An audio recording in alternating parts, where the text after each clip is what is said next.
Shimal al-Yaman kepada Madinah, maka ini semuanya adalah hidayah taufik wal ilham. Allah berikan untuk ditambahkan kepadanya hidayah. Dan hidayah ini tidak sembarangan manusia mendapatkannya, bahkan orang-orang yang dekat dengan Nabi pun bisa jadi tidak mendapatkan hidayah ini. Seperti hadis atau seperti ayat di dalam surat Al-Qasas, Allah mengatakan kepada Abi Thalib, "Innaka la tahdi man ahbabta, walakin Allah yahdi man yasha, wa huwa a'lamu bil muhtadin." Maka engkau wahai Muhammad, la tahdi, innaka la tahdi man ahbabta, kamu pasti tidak akan mampu untuk memberikan hidayah kepada orang-orang yang kamu cintai. Karena walakin Allah yahdi man yasha, karena Allah memberikan hidayah yang terakhir ini kepada orang-orang yang khusus yang Allah inginkan kebaikan padanya. Wa huwa a'lamu bil muhtadin, dan Allah mengetahui siapa yang berhak untuk diberikan hidayah. Maka ayat ini datang asbabun nuzulnya di hadis yang muttafaqun alaih dari Musayyib ibni Haznin dari bapaknya Sa'id ibnul Musayyib. Maka di hadis Musayyib ibni Haznin ini disebutkan lama hadarat Abu Thalib al-wafatu, di saat di penghujung akhir usia Abu Thalib yang mau mati, Nabi dikabari bahwa pamannya mau meninggal. Maka kesempatan terakhir, mudah-mudahan dia mendapatkan petunjuk. Datanglah Nabi Muhammad dan mengatakan, "Ya am, qul la ilaha illallah kalimatun uhajulaka biha indallah." Wahai pamanku, di wasiatku terakhir, di akhir pertemuan ini aku mengajak kamu masuk kepada Islam. Sebutkan la ilaha illallah saja, mudah. Meskipun tidak sempat sholat, tidak sempat melaksanakan ibadah yang lain, maka aku akan mempersaksikan kamu selamat dari api neraka. Namun di sebelahnya ada Abu Jahal dan Abdullah bin Abi Umayyah, yang keduanya gembong kesyirikan, mengatakan dengan kalimat solidarnos, "Atarghabu an millata Abdul Muttalib?" Maka wahai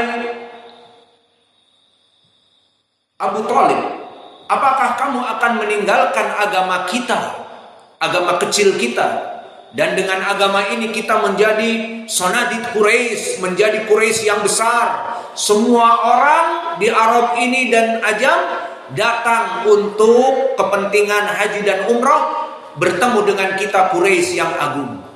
Apakah kamu mau meninggalkan ini semua karena mengikuti anak kemarin sore, keponakan kamu Muhammad, yang membawa agama yang baru? Maka itu makna dari kalimat solidarnos. Dan kelompok solidarnos seperti Brotherhood, seperti Al-Asabiyah, mulai dari partai yang Asabiyah ataupun hanya sebatas Brotherhood, seperti Harley Davidson Brotherhood, pakai bajunya sama, pakai anting sama, kalung sama, bandananya sama, motornya meskipun motor bebek 70, yang penting ikut mereka Harley Davidson. Maka di antara mereka ada brotherhood, kesepakatan dan rasa asabiyah di antara mereka. Itu yang diinginkan di sini. Maka Abu Jahal dan Abdullah bin Abi Umayyah mempunyai hubungan kesesatan dan kesyirikan brotherhood. Maka kalimat solidarnos ini akan mengoyak-ngoyak hati anggotanya. Brotherhood ini dikatakan, kamu akan meninggalkan kami, padahal kamu bisa jaya raya dengan kami Quraisy yang menyembah kepada paganisme. Maka akhirnya Abu Thalib tidak bisa mengucapkan la ilaha illallah dan enggan. Disebutkan di hadis wa aba an yaqula la ilaha illallah. Maka menangislah sejadinya dan dia bersumpah untuk meminta istighfar. Maka dilarang oleh Allah dan turunlah di dalam surat Taubah. Maka ayat hadis ini menjadi pendalilan bagi kita asbabun nuzul boleh 2 ayat sekaligus. Tidak mesti satu hadis, satu asbabun nuzul. Al-Qur'annya satu, tidak. Bisa jadi satu hadis kisahnya 2 ayat turun. Maka ayat yang pertama, larangan untuk meminta istighfar kepada orang-orang yang meninggal, maka turun dalam surat Taubah, di mana Allah berfirman, maka nali nabi waladina amanu an yastaghfiru lil musyrikin walau kanu uli qurba mim ba'di ma tabayyana lahum annahum ashabul jahim.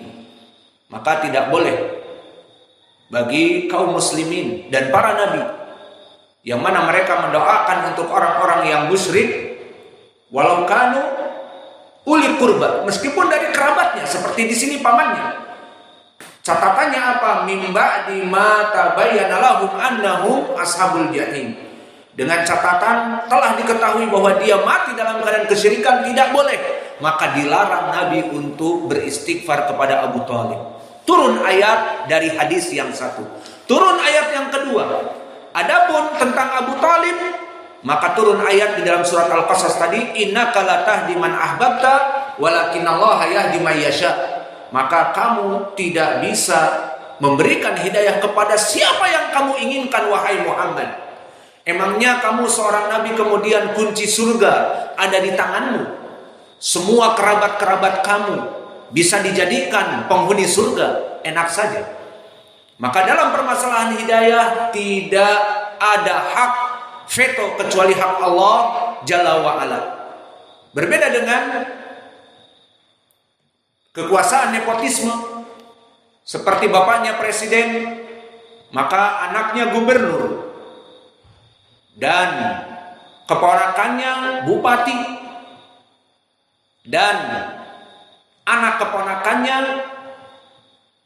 Pak Camat, dan anak-anak keponakannya Pak Lurah, dan cucunya Pak Jorong. Nah, bisa satu rumah menduduki RI nomor 1 sampai kepada Pak Jorong, kepala dusun dari keluarganya. Bisa saja, karena nepotisme di sini, cinta kepada keluarga, bukan dari masalah hidayah, karena jabatan dunia.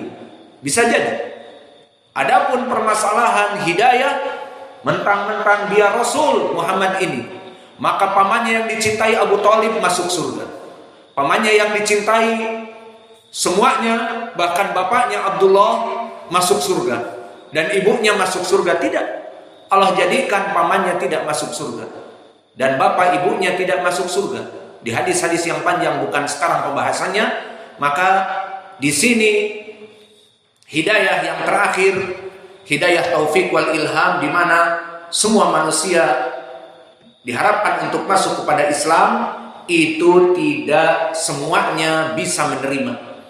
Maka berapa dari jumlah orang-orang kafir musyrik dari kaum muslimin? Maka dalilnya di dalam hadis yang diriwayatkan oleh Imam Al-Bukhari dan Muslim, bima adkur dari Abi Hurairah, maka dari jumlah penduduk surga dengan neraka, kasa'il bayda fil an'am minas sawad, seperti satu bulu putih dari seluruh tubuh dari sapi ataupun unta yang hitam. Maka hitam ataupun coklat yang dominan, kemudian ada satu seperti rambut yang hitam dari para pemuda, kemudian ting keluar satu uban putih. Nah, seperti itulah uban putih itu penduduk surga. Dan semua yang hitam dari rambut-rambut itu penduduk api neraka. Maka penduduk surga itu sedikit. Lalu bagaimana di dalam hadis yang kita lewati di Sahih Al-Bukhari, ihtajatun nar wal jannah, di saat mereka mengadu api neraka dan surga, dan disebutkan di dalam hadis, anti adabi wa adibu biki man asya, kepada neraka, kamu adalah adabku, aku mengadab kamu dari siapa yang aku inginkan. Dan berkata kepada surga, anti nikmati un'imu biki man asya, anti rahmati, di riwayat seperti hadis yang kita lewati di kitab Tauhid. bahwa engkau adalah, wahai surga, rahmatku. Aku memberikan kenikmatan bagi orang-orang yang aku inginkan. Walikulli minkuma mil'uha. Dan setiap kalian pasti penuh. Maka kalau neraka penuh, jelas seperti hadis tadi, bahwa satu rambut putih dari badan Al-An'am yang semuanya hitam, maka itulah yang hitam penduduk api neraka, dan satu uban yang putih, satu bulu yang putih, itulah penduduk surga. Beda jauh bagaimana kapasitas banyaknya. Lalu bagaimana Allah menjanjikan di dalam hadis qudsi ini bahwa aku akan menjanjikan penuh keduanya. Kalau neraka maka dia penuh karena hadis tadi. Dan bahkan disebutkan di dalam surat Qaf, di saat dilemparkan kepada api neraka, maka dia akan berteriak, hal min mazid, hal min mazid. Yauma naqulu li jahannam halim talati wa taqulu hal min mazid, hal min mazid. Di saat dilemparkan semua kepada api neraka yang berhak untuk masuk api neraka, tidak pernah kenyang dan mengatakan minta tambahan, minta tambahan. Kapan kenyangnya? Di hadis Anas yang muttafaqun alaih, dan di hadis yang berkesendirian Imam Al-Bukhari dari Abi Hurairah, seperti hadis yang kita lewati. Maka dikatakan Allah menurunkan kakinya sehingga api neraka menjadi kenyang dan reda, mengatakan qattun qattun qattun di riwayat Abi Hurairah, dan di riwayat Anas qattun qattun bi'izzatika wa karamik, bersumpah kepada Allah dengan izzah dan karamnya bahwa telah puas. Itu api neraka puas, semuanya dimasukkan dari jenis jin dan manusia. Lalu surga Allah menjanjikan wa alaika mil'uha, api neraka penuh, full house dengan orang-orang kafir, musyrik dan durjana. Lalu bagaimana dengan surga yang hanya seutas benang putih dari bulu-bulu yang hitam, satu uban dari bulu-bulu yang hitam? Maka disebutkan di dalam hadis yang lain, fa innallaha khalaqa khalqan fayamla'u biha al-jannah. Allah menciptakan makhluk-makhluk lain sehingga dipenuhi surga dengan makhluk-makhluk dan dengan kita insya Allah. Maka inilah hidayah yang terakhir, dan hidayah ini adalah hidayah yang khusus, lebih khusus dari yang pertama dan kedua, diberikan kepada VIP, very important people. Innaka la tahdi man ahbabta walakin Allah yahdi man yasha.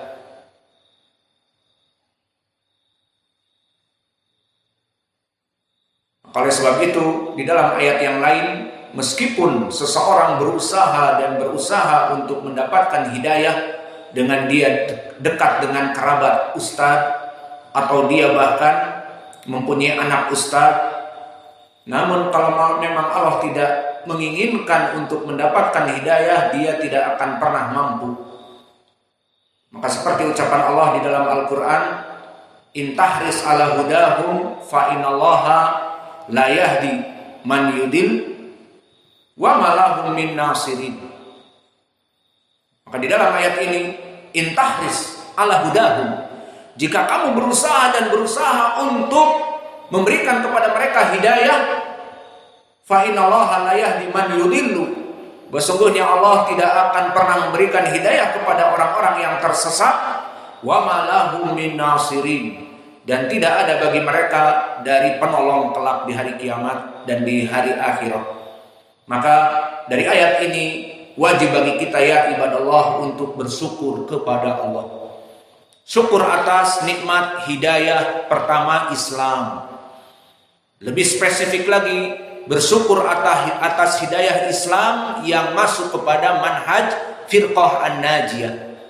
Betapa dari kelompok kaum muslimin sekarang tersesat, dari kelompok Asy-Syiah, Ar-Rafidhah, Al-Khawarij yang mengkafirkan kaum muslimin dan ingin mendemo kudeta dari negara-negara Islam yang ada dan membunuh kaum muslimin, dan orang-orang Syiah Ar-Rafidhah yang mencela para sahabat dan membunuhi kaum muslimin, dan orang-orang sufi yang bahlul, stupid dalam ibadah mereka, gulu kepada aulia as-salihin dan para habaib mereka, sampai mereka menjadikan kuburan-kuburan wali mereka bagaikan hotel-hotel dan kamar-kamar pengantin, ada tirai, ada bunga-bunga dan sebagainya. Mereka meminta kepada habaib dalam berdoa. Maka jika kita melihat kejadian ini, wajib bagi kita untuk bersyukur. Pertama dari Islam secara umum, bahwa kita dari kaum muslimin, alhamdulillah, bukan orang-orang kafir musyrik. Kedua, dari muslim yang mengikuti bermanhaj ahlus sunnah wal jamaah aswaja. Maka kita yang bermanhaj ahlus sunnah wal jamaah ini lebih spesifik lagi, seperti hadis iftiraqul ummah, sataftariqu ummati ila 73 firqah kulluha finnari illa wahidah. Qila man hiya ya Rasulullah? Qala ma ana alaihi wa ashabi. Maka kita bersyukur menjadi muslim yang firqah an-najiyah, yang mana disebutkan terpecah menjadi 73 golongan kaum muslimin, 1 di surga selamat dan 72 di api neraka. Maka dari Islam saja yang kita syukuri ternyata masih terpecah-pecah dan masih akan masuk kepada api neraka, meskipun not forever in hell, tidak kekal di dalamnya, namun dimasukkan kepada api neraka dulu karena kebidahan. Jika Allah inginkan, maka kita bersyukur kepada manhaj kita aswaja ahli sunnah wal jamaah, karena dengan manhaj ini kita menjadi selamat, bisa masuk langsung kepada surga. Maka dari pelajaran pagi ini wajib bagi kita untuk bersyukur kepada Allah. Pertama, Allah menjadikan kita sebagai muslimin. Yang kedua, muslim yang bermanhaj ahli sunnah wal jamaah, al-firqah an-najiyah, at-taifah al-mansurah. Maka kita tutup kajian kita dengan alhamdulillahirabbil alamin. Bersyukur atas Islam yang ada pada kita dan manhaj yang hak yang ada pada kita. Bagaimana syukurnya? Dengan banyak beribadah kepadanya dan banyak menuntut ilmu. Wa naktafi ila huna wa jazakumullahu khairan.